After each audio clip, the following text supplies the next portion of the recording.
이번 주 화요일을 끝으로 이사야서 묵상을 마무리하게 됩니다. 여러분 그동안 묵상하시면서 어떠셨습니까?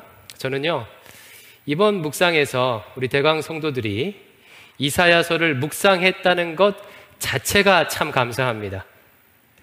예언서는요, 목회자든 또 평신도든 그 내용을 이해하고 공부하기가 참 어렵습니다. 그래서 신앙생활을 20년, 30년 해도 잘 모르는 경우가 허다합니다. 하지만 이번 묵상을 통해서 많은 분들이 아하, 이사야는 이런 내용을 가지고 있구나 라는 정도는 확실히 아셨을 것 같습니다. 이 정도만 해도요, 큰 발전이에요. 잘 하셨습니다. 다음번 묵상할 때는요, 한 계단 더 올라가서 더 깊은 묵상이 이루어지리라 기대합니다. 오늘은 이사야서 묵상을 마무리하면서 이사야가 예언하고 있는 구원이 완성된 모습을 살펴보고자 합니다. 우리가 지금 묵상하고 있는 이사야서 40장부터 66장까지의 핵심 주제를 한 단어로 요약하면 뭐라고 했죠? 구원이라고 했습니다.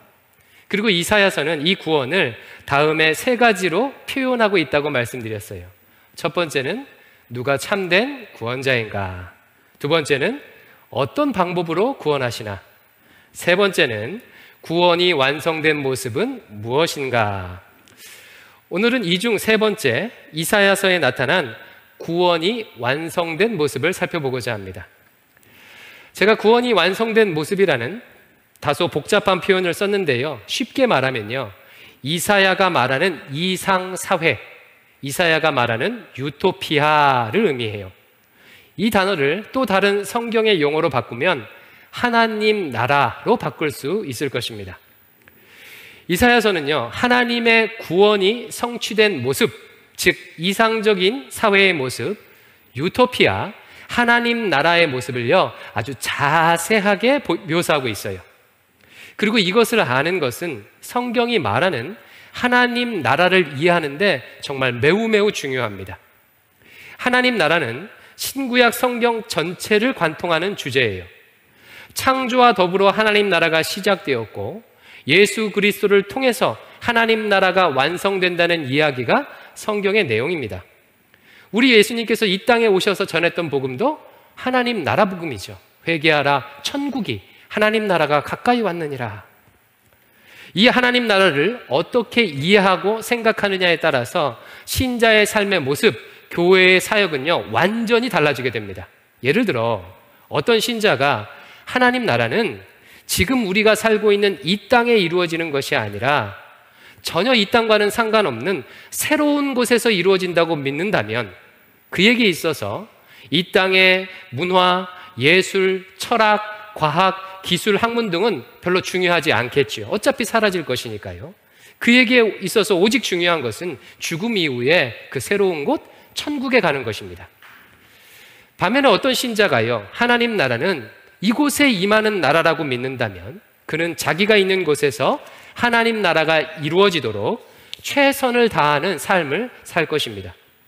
이처럼 하나님 나라를 어떻게 이해하느냐에 따라서 우리의 삶은요, 완전히 달라져요. 여러분에게 한번 묻습니다. 여러분께서는 하나님 나라를 어떻게 이해하고 있습니까? 여러분께서 가려는 하나님 나라는 어떤 나라입니까? 그리고 그 나라를 완성하기 위해 지금 어떤 기여를 하며 살고 계십니까? 이사야서가 말하는 구원이 완성된 모습, 즉 하나님 나라의 모습을 통해 하나님 나라에 대한 성경적 이해를 이 시간에 풍성히 하시길 바랍니다. 자, 그럼 본격적으로 들어가 보겠는데요, 이사야가 말하는 구원이 완성된 모습을 정리하면 한 총 4가지 정도로 요약할 수 있을 것 같아요. 첫 번째는요, 하나님의 구원이 이루어지게 되면, 유토피아가 이루어지면, 하나님 나라가 임하게 되면 악인들은 심판을 받게 될 거라고 예언하고 있습니다. 오늘 본문 61장 2절을 같이 한번 읽어보겠습니다. 시작. 여호와의 은혜의 해와 우리 하나님의 보복의 날을 선포하여 모든 슬픈 자를 위로하되. 이 말씀의 맥락이 어떠냐면요, 구원이 이루어질 날에 대한 묘사를 하고 있어요. 이 구원이 이루어질 날을요, 2절 말씀에 다른 말로 뭐라고 부르고 있습니까? 보복의 날이라고 부르고 있어요. 즉 원수 갚는 날이라는 거예요. 그날이 되게 되면, 구원이 이루어지면 하나님을 업신여기고 의인들을 괴롭히며 약자들을 짓밟는 악인들을 하나님께서 응징해 주시겠다는 거예요. 저는 이 약속이요, 정말 너무나도 좋습니다. 이 세상을 살다 보면 정말 못되고 악한 사람들이 얼마나 많이 있습니까? 조금 힘이 있다고 약자들을 괴롭히거나 자신의 이익을 위해서 타인에게 해를 가하는 악한 사람들이 정말 많이 있습니다. 그런 사람들을 보면요, 화가 나죠. 그런데 우리를 더 분노하게 만드는 것은 그런 악인들이 적절하게 처벌받지 않는다는 것입니다. 돈과 힘을 가지고 교묘히 법망을 피해가면서 떵떵거리며 사는 모습을 보면, 야, 이 세상은 정말 불공평하구나, 이런 마음이 들어요. 정말 정의가 어디에 살아있는가, 이런 의문이 들게 됩니다. 아마 여러분들께서도 이런 일로 억울하고 화나는 경험을 해보신 분들이 계실 거예요. 나를 괴롭히고 힘들게 했던 사람이 아무 일 없던 듯 잘 사는 모습을 보게 되면 정말 우라통이 치밀죠.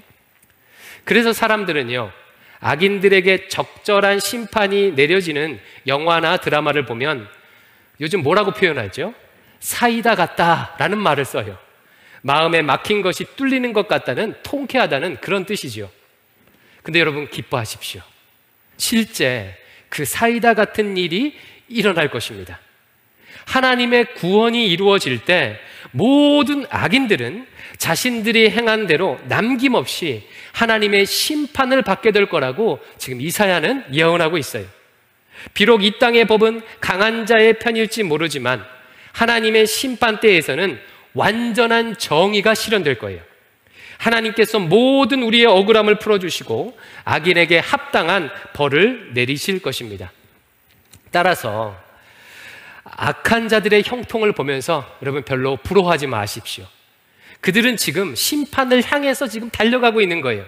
그들의 마침은 분명합니다. 멸망이에요, 멸망. 하나님의 정의는 한치의 오차도 없이 악인에게 심판으로 임하게 될 것입니다. 이것이 첫 번째예요. 두 번째로, 구원이 완성될 때는요, 의인들은 그에 합당한 영광을 받게 돼요. 오늘 본문 3절 말씀을 같이 한번 읽어보겠습니다. 3절입니다. 시작. 무릇 시온에서 슬퍼하는 자에게 화관을 주어 그 죄를 대신하며 기쁨의 기름으로 그 슬픔을 대신하며 찬송의 옷으로 그 근심을 대신하시고 그들이 의의 나무 곧 여호와께서 심으신 그 영광을 나타낼 자라 일컬음을 받게 하려 하심이라. 아멘. 말씀 보니까 뭐라고 합니까? 구원이 이루어지게 되면 슬퍼하는 자에게 화관이, 근심하는 자에게 찬송의 옷이 입혀질 거라고 말하고 있어요. 여기에 나온 슬퍼하는 자, 근심하는 자는요, 누구를 지칭하냐면 의를 위해서 핍박받는 자를 의미합니다. 이사야서에 보면요, 악한 세상에 타협하지 않고 하나님을 따르는 신실한 사람들이 등장하는데 이들을 소위 남은 자라고 불러요. 하나님의 징계에서 살아남아 하나님의 의를 이룰 소수를 지칭하는 말이에요. 이사야서 6장에 보면 이 남은 자를 그루터기라는 은유적 표현으로도 묘사하기도 합니다. 이 사람들은요, 포로 생활 가운데서도 지배국의 질서에 순응하는 것이 아니라 하나님의 말씀을 따라 살았던 사람이에요. 마치 바벨론에서, 페르시아에서 믿음을 지켰던 다니엘과 같은 사람이죠. 따라서 이들에게는 언제나 지배자들의 핍박과 공격이 도사리고 있었습니다. 그래서 포로로 사로잡혀 갔던 유대인들 중 많은 사람들은요, 그런 핍박을 피하고 안정적으로 살기 위해 바벨론의 질서에 타협하며 살았습니다. 하나님을 섬기면서 적당히 우상도 동시에 섬기고 말씀도 적당히 지키면서 세상의 방식도 적당히 따랐습니다. 세상과 하나님께 양다리 걸치면서 그렇게 살았죠. 아마 이런 타협적 신앙인들에게 있어서 남은 자들, 그루터기 같은 사람들은요, 유별나게 보였을 거예요. 야, 왜 저렇게 힘들게 신앙생활하지? 왜 이렇게 저렇게 찌질하게 신앙생활하지? 정말 융통성이 없네. 저런 식으로 살면 이 치열한 바벨론에서 살아남을 수 있겠어? 어쨌든 살아남아야 예루살렘으로 돌아갈 수 있을 거 아니야. 이런 식으로 비아냥거렸을 것입니다. 여러분, 남은 자들의 슬픔과 근심이 가늠되지 않습니까? 지배국의 압제의 폭력뿐만 아니라 같은 유대인들의 조롱과 비고 속에서 그들은요, 엄청난 슬픔을 가졌을 거예요. 그리고 그 엄청난 슬픔을 극복하고 마침내 시온으로 돌아왔는데 여전히 고통이 있었기 때문에 그들의 슬픔과 근심은요, 이루 말할 수 없었어요. 하나님, 왜 저만 이렇게 어렵게 살아야 합니까? 하나님, 저도 좀 잘 살고 싶어요. 이런 고난과 조롱에서 저도 좀 벗어나고 싶습니다. 아마 수도 없이 이렇게 기도했을 것입니다. 그런데요, 그 남은 자들이 어떻게 된다고 지금 말하고 있는 거예요? 그들의 슬픔이 기쁨으로, 그들의 근심이 찬송의 옷으로 바뀌게 된다고 지금 약속하고 있어요. 하나님께서 그들의 모든 수고를 인정하시고 그들을 의의 나무로 일컬으며 그들을 통해서 하나님의 영광이 드러나게 될 것이라고 지금 3절은 예언하고 있습니다. 여러분, 저는요, 이 일이 너무나도 기대가 돼요. 제가 목회하면서 마음이 어려울 때 중 하나는 하나님 앞에 정말 신실하게 최선을 다하는 성도인데 어쩐 일인지 세상적으로 잘 풀리지 못하는 것을 볼 때예요. 그런 분들을 보면 마음속에 하나님, 저분이야말로 진짜 좀 복을 받아야 합니다. 이런 기도가 막 절로 나옵니다. 그런데 오늘 말씀 보니까 해답이 나와 있죠. 이런 분들이 결국 어떻게 된다고요? 하나님께서 영광스럽게 해주신다는 거예요. 어느 정도로 영광스럽냐면요, 이사야 말씀 보면, 특별히 60장 같은 경우를 보면요, 모든 열방들이 그 남은 자들에게 와서 경배를 드릴 거라고 예언하고 있어요. 과거에는 식민지 백성이라고 업신여기고 함부로 했던 사람들이, 손가락질 했던 사람들이 남은 자가 있는 시온으로 와서 남은 자들의 다스림을 받으며 하나님께 영광을 돌리게 될 거라고 예언하고 있습니다. 완전한 역전이고 궁극적인 영광이죠. 따라서 여러분, 이 땅에서 성공하지 못한다고 너무 괴로워하지 마셔요.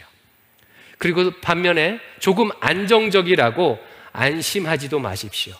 그래봐야 몇 년, 몇십 년 안 남았습니다. 결국 우리의 인생은요, 하나님 앞에서 결정될 거예요. 나중에 하나님께서요, 야, 너 어느 대학 남았어? 너 부동산 몇 평짜리 가지고 있어? 너 은행 잔고 얼마야? 이런 거 우리들에게 물으지 않으시겠죠? 그런 것 하나도 없어도 하나님께서 나를 보내신 그 땅에서 그루터기처럼 남아 하나님의 의를 이루는 자는 반드시 하나님께서 영광스럽게 해주실 것입니다.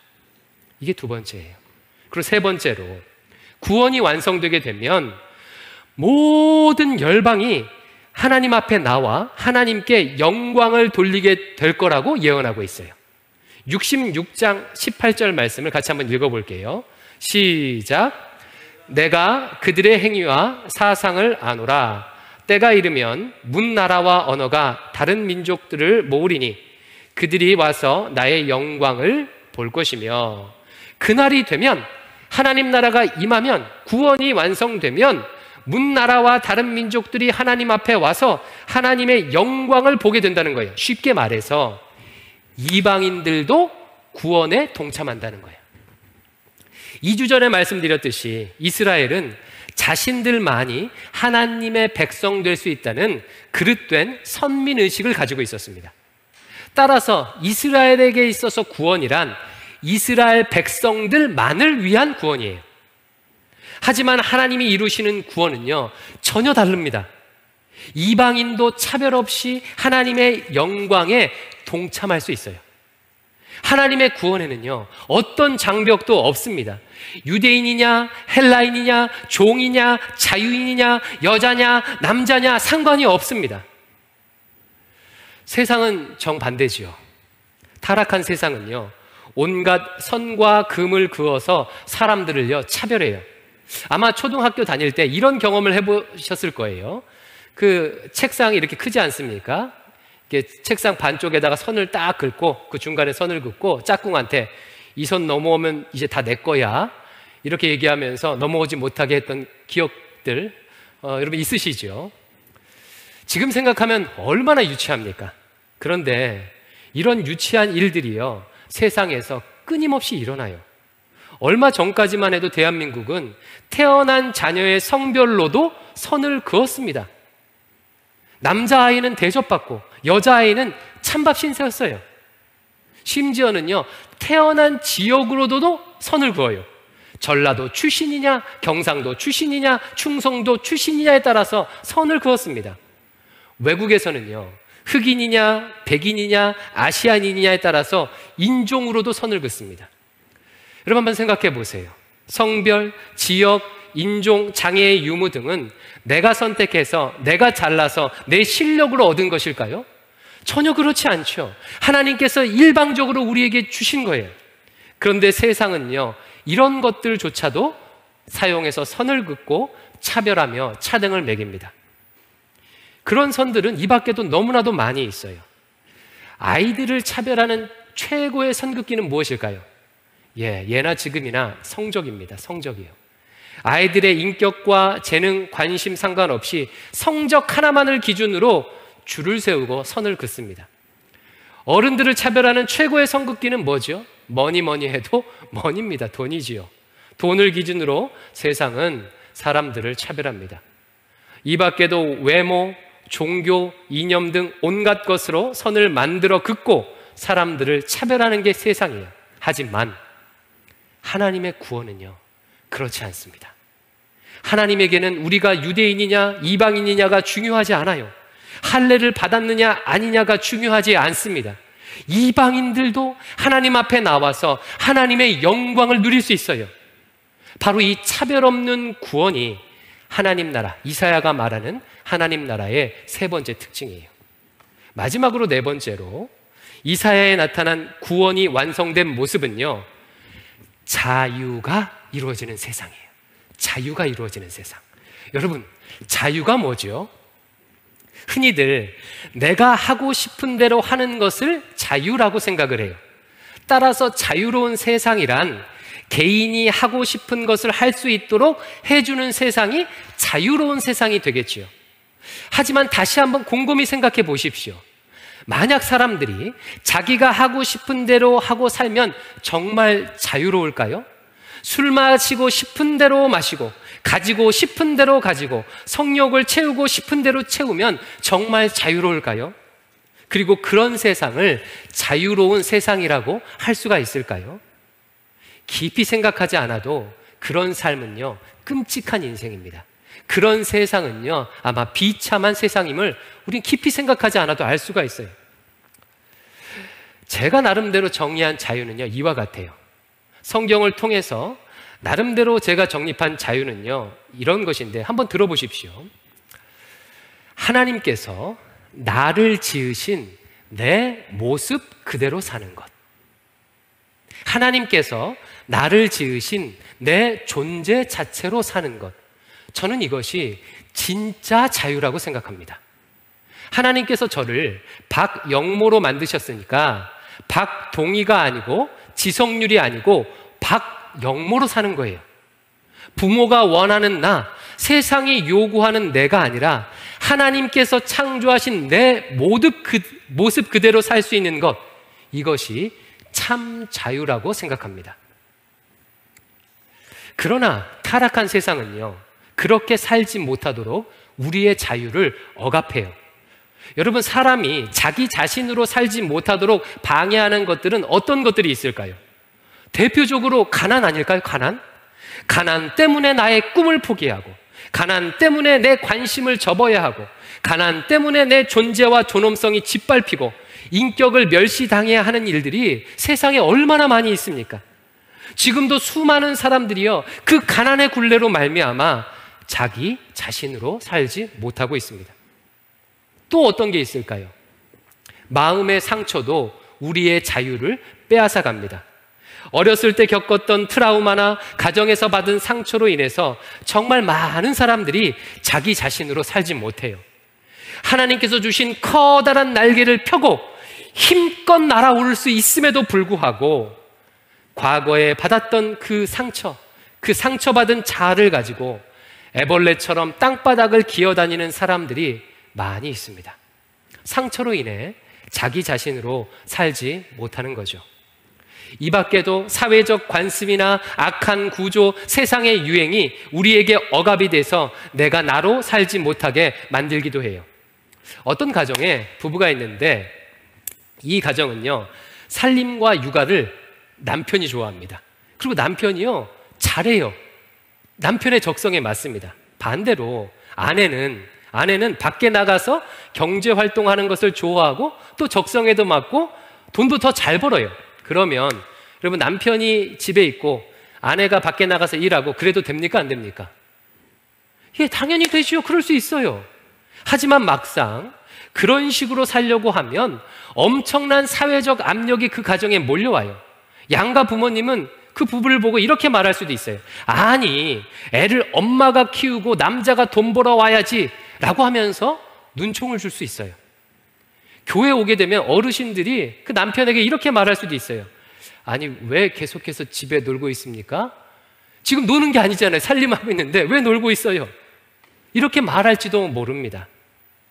이런 사회적 압력을 이기지 못해서 자신의 존재대로 살지 못하고 반대의 선택을 하게 되는 경우가 얼마나 많이 있습니까? 남들의 시선과 사회적 체면, 문화적 압박, 전통 때문에 내가 나로 살지 못하는 일들이 정말 많이 있어요. 특히 한국 문화는요, 제가 볼 때는 다른 사람의 시선을 너무 많이 의식하게 만드는 문화예요. 심지어는요, 유행이 한번 생기면 내가 입고 싶은 옷조차 못 입습니다. 등산복이 한번 유행하면요, 그 유행 따라 등산복 입고 등산해야지. 그렇지 않고 그냥 아무거나 입고 오면요, 막 남들 시선이 막 신경 쓰여요. 이런 사회죠. 그런데 여러분, 하나님의 구원이 이루어지면요, 그와 같은 가난, 억압들로부터 벗어날 수 있다고 이사야가 지금 선포하고 있어요. 오늘 본문 1절을 한번 읽어볼게요. 1절입니다. 시작. 주 여호와의 영이 내게 내리셨으니 이는 여호와께서 내게 기름을 부으사 가난한 자에게 아름다운 소식을 전하게 하려 하심이라. 나를 보내사 마음이 상한 자를 고치며 포로된 자에게 자유를, 갇힌 자에게 노임을 선포하며 할렐루야, 할렐루야. 하나님의 구원이 이루어지게 되면 사람들을 억압하는 가난, 마음의 상처, 포로된 것, 억누르는 모든 것들로부터 해방된다고 선포하고 있어요. 진정한 자유가 구원받은 자들에게 이루어지게 된다고 말합니다. 이 말씀을 헬라어로 번역했던 예수님이 보셨던 72경도 이 부분을요, 자유에 초점을 맞추어 번역했어요.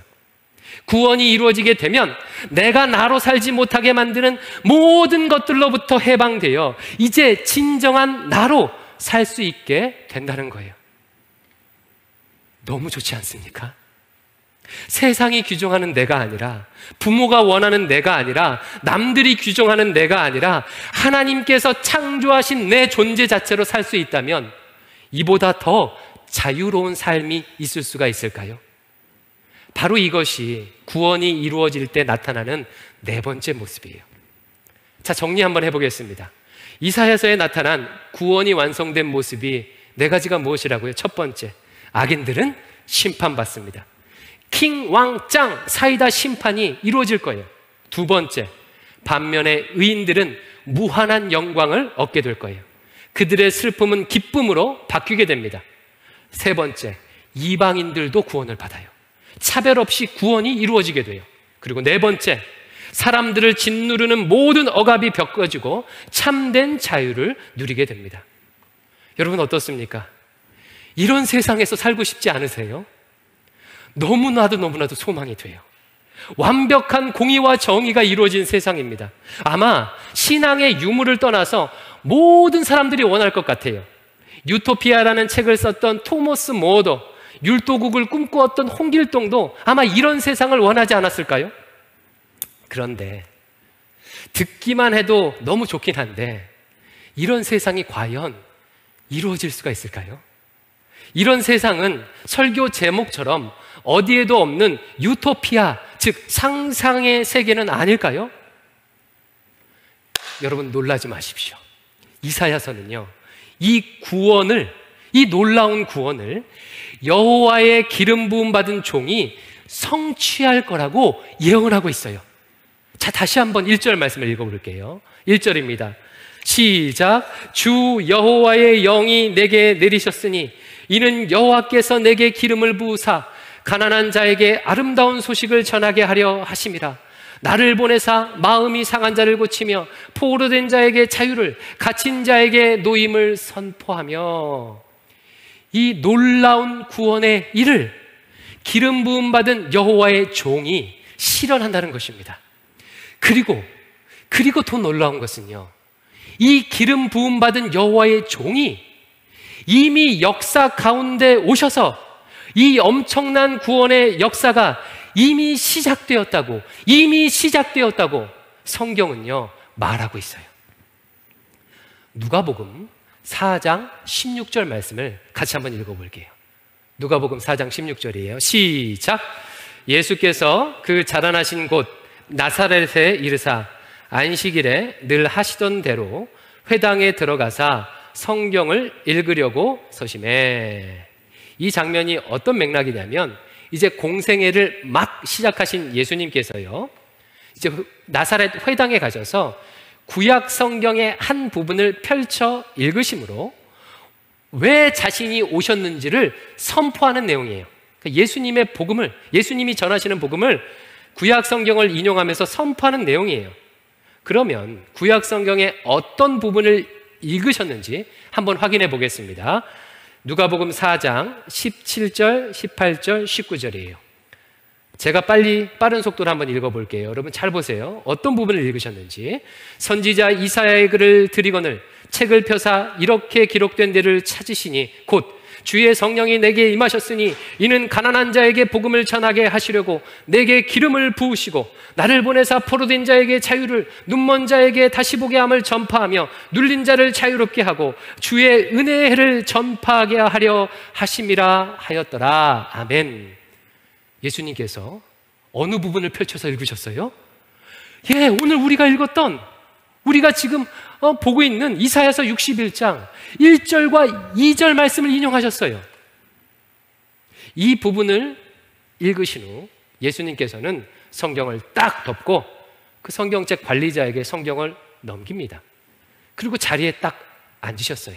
그러자 회당에 있던 사람들이 예수님을 주목하여 살펴봐요. 이때 예수님께서 정말 놀라운 선포를 하셔요. 누가복음 4장 21절 말씀인데 같이 한번 우리 읽어보겠습니다. 시작. 이에 예수께서 그들에게 말씀하시되 이 글이 오늘 너희 귀에 응하였느니라. 너희 귀에 응하였느니라. 지금 이 말씀이 무슨 뜻입니까? 이사야가 예언했던 그 예언이 이루어졌다는 거예요. 즉, 이 엄청난 구원을 성취할 기름 부음 받은 종이 바로 예수님 자신이라는 것입니다. 자신을 통해서, 예수님을 통해서 이사야가 꿈꾸었던 구원의 역사가, 하나님 나라가 이루어질 거라고 지금 선포하고 있는 거예요. 사랑하는 성도 여러분, 이게 바로 복음이에요. 이게 복음입니다. 인류가 상상으로만 생각했던 유토피아, 이사야가 예언은 했지만 아직 이루어지지 않았던 하나님 나라가 바로 예수 그리스도로 인해서 성취된다는 겁니다. 우리 예수님께서 모든 원수를 심판하시고 의인을 영화롭게 하시며 사람들을 차별 없이 구원받을 수 있게 하시고 내가 나답게 살 수 있도록 모든 억압으로부터 해방시켜 주시는 분이십니다. 소크라테스도, 공자도, 석가도, 알렉산더도, 징기스칸도, 나폴레옹도 어떤 이념과 사상과 어떤 나라도 이루지 못한 완전한 구원을 우리 예수님께서 이루신다는 거예요. 사랑하는 성도 여러분, 고통하는 이 세상의 해답은 우리 구주 예수 그리스도께 있습니다. 예수님만이 우리를 참으로 구원하실 수 있습니다. 예수님만이 우리의 억울함을 온전히 풀어주실 수 있습니다. 예수님만이 차별을 받는 내가 하나님의 자녀가 되게 해주시고, 예수님만이 내가 나답게 살 수 있도록 진정한 자유를 주십니다. 이사야서 묵상의 결론은 바로 이거예요. 예수 그리스도. 누가 참된 구원자인가? 예수 그리스도. 하나님의 구원의 방법은 무엇인가? 예수 그리스도. 하나님 나라를 누가 완성하시는가? 예수 그리스도. 이 시간 다 함께 저를 따라서 눈을 감겠습니다. 온라인으로 예배 드리시는 분들도 눈을 감아보세요. 눈을 감으십시오. 가족들을 의식하지 마시고요, 눈을 감으세요. 피아노 반주해 주셔도 좋습니다. 혹시 여러분 가운데 자신에게 해를 입힌 악인 때문에 또 그가 잘 사는 모습을 보면서 억울하고 분한 분 계십니까?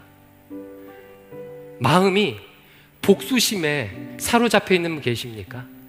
그렇다면 자기의 오른손을 가슴에 이렇게 살짝 얹으십시오. 혹시 여러분 가운데 주님께 최선을 다한다고 그렇게 살았는데 이 땅에서 어렵고 힘들게 살아 슬픔과 근심이 마음을 짓누르는 분 계십니까? 만약 그렇다면 자신의 가슴에 손을 얹으시기 바랍니다. 또 묻습니다. 혹시 여러분 가운데 이 세상에서 온갖 차별을 받으며 스스로를 낙오자로, 실패자로 생각하는 분 계십니까? 그렇다면 자신의 가슴에 손을 얹으시기 바랍니다. 마지막으로 한 번 더 묻습니다. 혹시 여러분 가운데 가난, 상처, 사회적 압박 등으로 인해서 자기 자신으로 살지 못하며 억눌린 자로 살아가는 분 계십니까? 남의 인생 사는 것 같은 분 계십니까? 그렇다면 가슴에 손을 얹으시기 바랍니다. 그리고 나머지 분들도 자신의 가슴에 손을 얹으십시오. 눈을 감고 저를 따라서 작은 목소리로 이렇게 기도하겠습니다. 저를 따라서 합니다. 작은 목소리로 자기 자신에게만 들리면 됩니다. 따라합니다. 예수님, 나를 위해 십자가 지신 예수님을 바라봅니다. 나의 무거운 짐을 예수님의 발 앞에 내려놓습니다. 주님께서 나를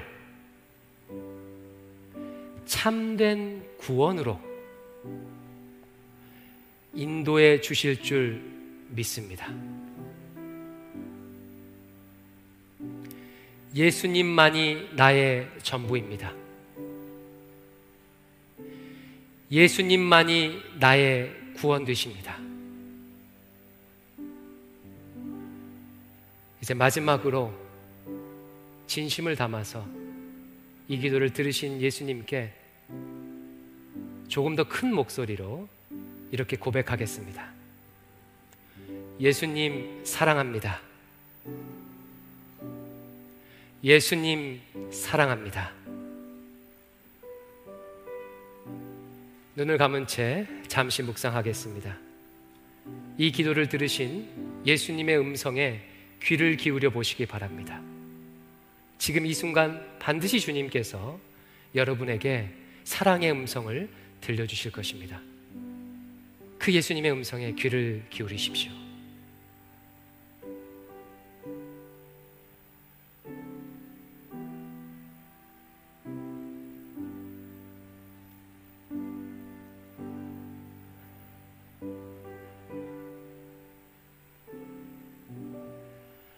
딸아 아들아 내가 너의 기도를 들었노라.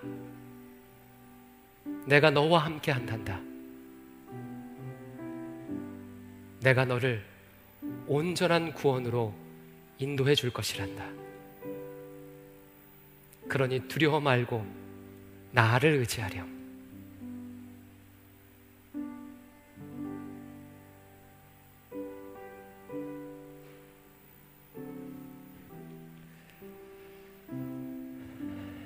제가 마지막으로 기도하겠습니다.